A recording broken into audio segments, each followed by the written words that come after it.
Измина рокот од 7 дена кој пештанци им го дадоа на надлежните да ја сопрат градежната експанзија во градиште, но во автокампот и понатаму со камиони и друга тешка механизација постојано се носат градежни материјали и забрзано се работи на диво. Каде е сега, велат пештанци, Заев да дојде со хеликоптерот и да види што се случува во строго заштитен појас на езерото. Во автокампот цела година бесправно се задзидува крај брежето, се врши узурпација на земјиштето на кое се градат објекти дури од цврста градба.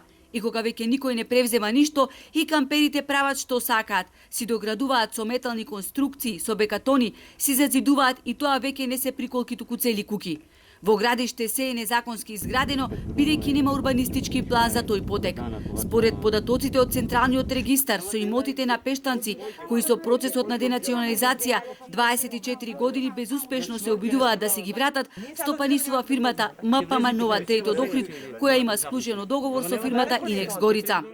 Според пресудите од Управен суд, кои што се задолжителни и извршни, фирмата Инекс Горица нема доставено доказ, односно решение од управен орган врз која основа тие стопанисуваат со овој имот, односно го користат овој имот.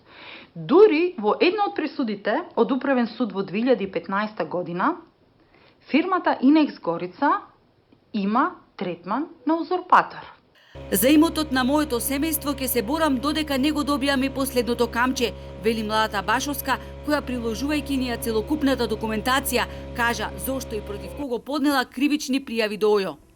Една од кривичните пријави се однесува на тоа кој вршел промена во катастар на 5 август 2014 година во 22 часот и 4 минути.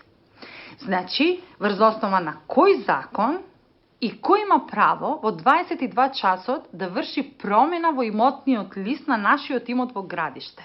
Башовска поднела кривична пријава и против поранешната председателка на Комисијата за денационализација, која не ги уважувала 5 пресуди на Управниот суд, согласно кои на пештанци треба да им се вратат 100.000 метри квадратни земјиште. Своите имоти од градиште ги доби само МПЦ, но не и пештанци. За градежната експанзија во градиште побаравме одговор и од општината. Не интересираше дали имаат увид што се случува таму, дали инспекцијските служби излегле на терен. Прашавме колку дивоградби има во градиште и дали општината поднела соодветни пријави, но одговор не добивме.